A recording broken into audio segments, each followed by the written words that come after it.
Hi friend! Marian Santos here, potentials.com, signing at our channel. So tuloy po natin yung 15 Invaluables Law of Growth by John Maxwell. So the leadership guru po.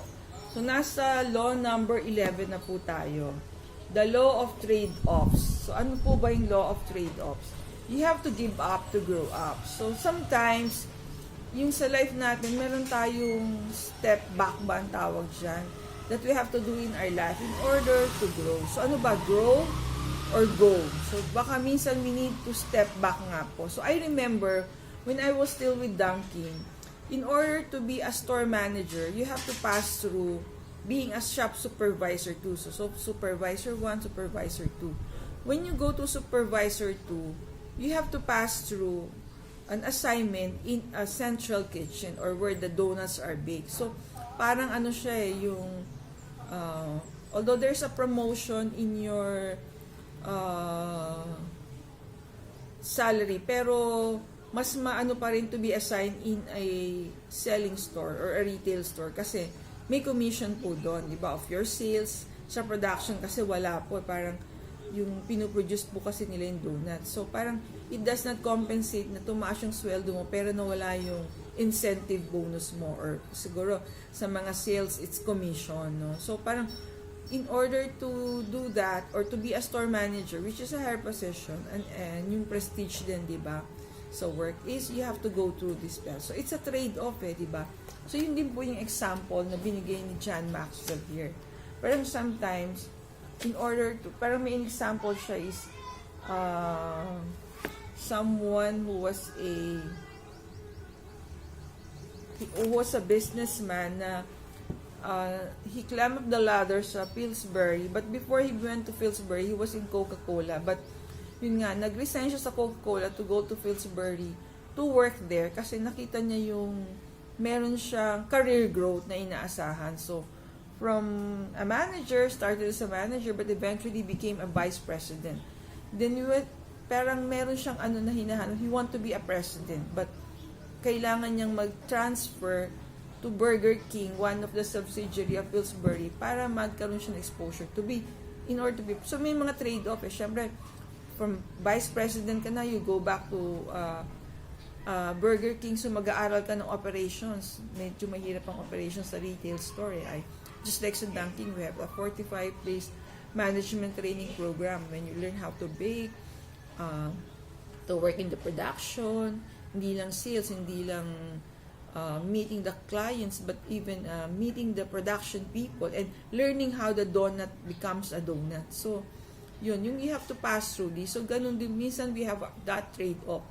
So sabi ko nga, di ba, yung example ko, in order to be a store manager, you have to pass through store supervisor 2 level to be assigned na production area, which is not talaga earning store, kaya nawawala yung incentive mo. So yung take home income mo lumiliit, di ba? Yung maybe your salary increase pero malaki pa rin yung incentive bonuses that they receive, but they have to go through that in order to be a store manager. So parang yun din po yung example ni Sir John Maxwell sa isang businessman who has to be in a lower or demoted position in order to reach yung final goal niya na maging president ng company.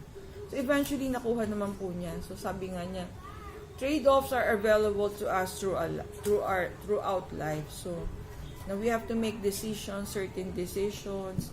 Will I go through this change or grow through change? So minsan kasi yung growth, nandun tayo na yung learnings pero mahirap po, di ba? We have to choose. So how do we apply the law of trade-off in our life? No?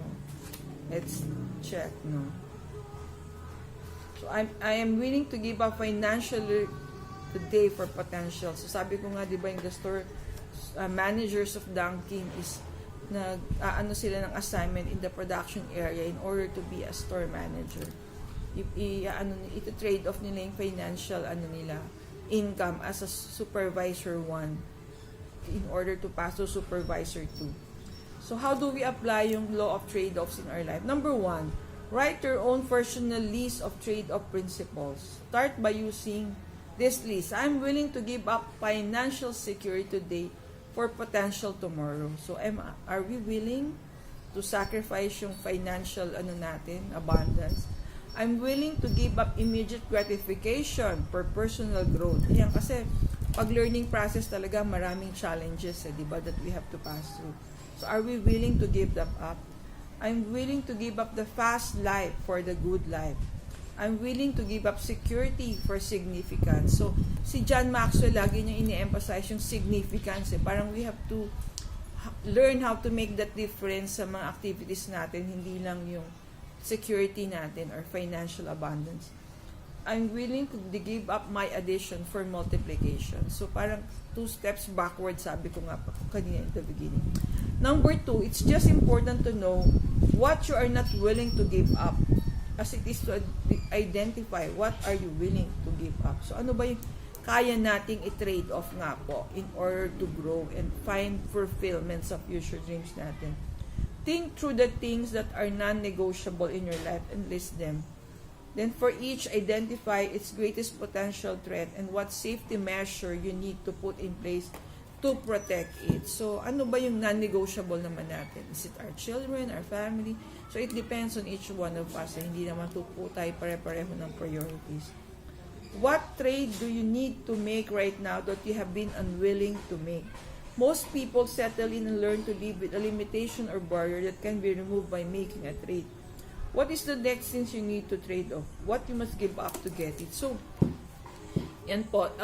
Like when I was in Dunkin so many years ago nga po, as I was telling you earlier, is I explained to the supervisor 1, ito yung haharapin mo when you become supervisor 2.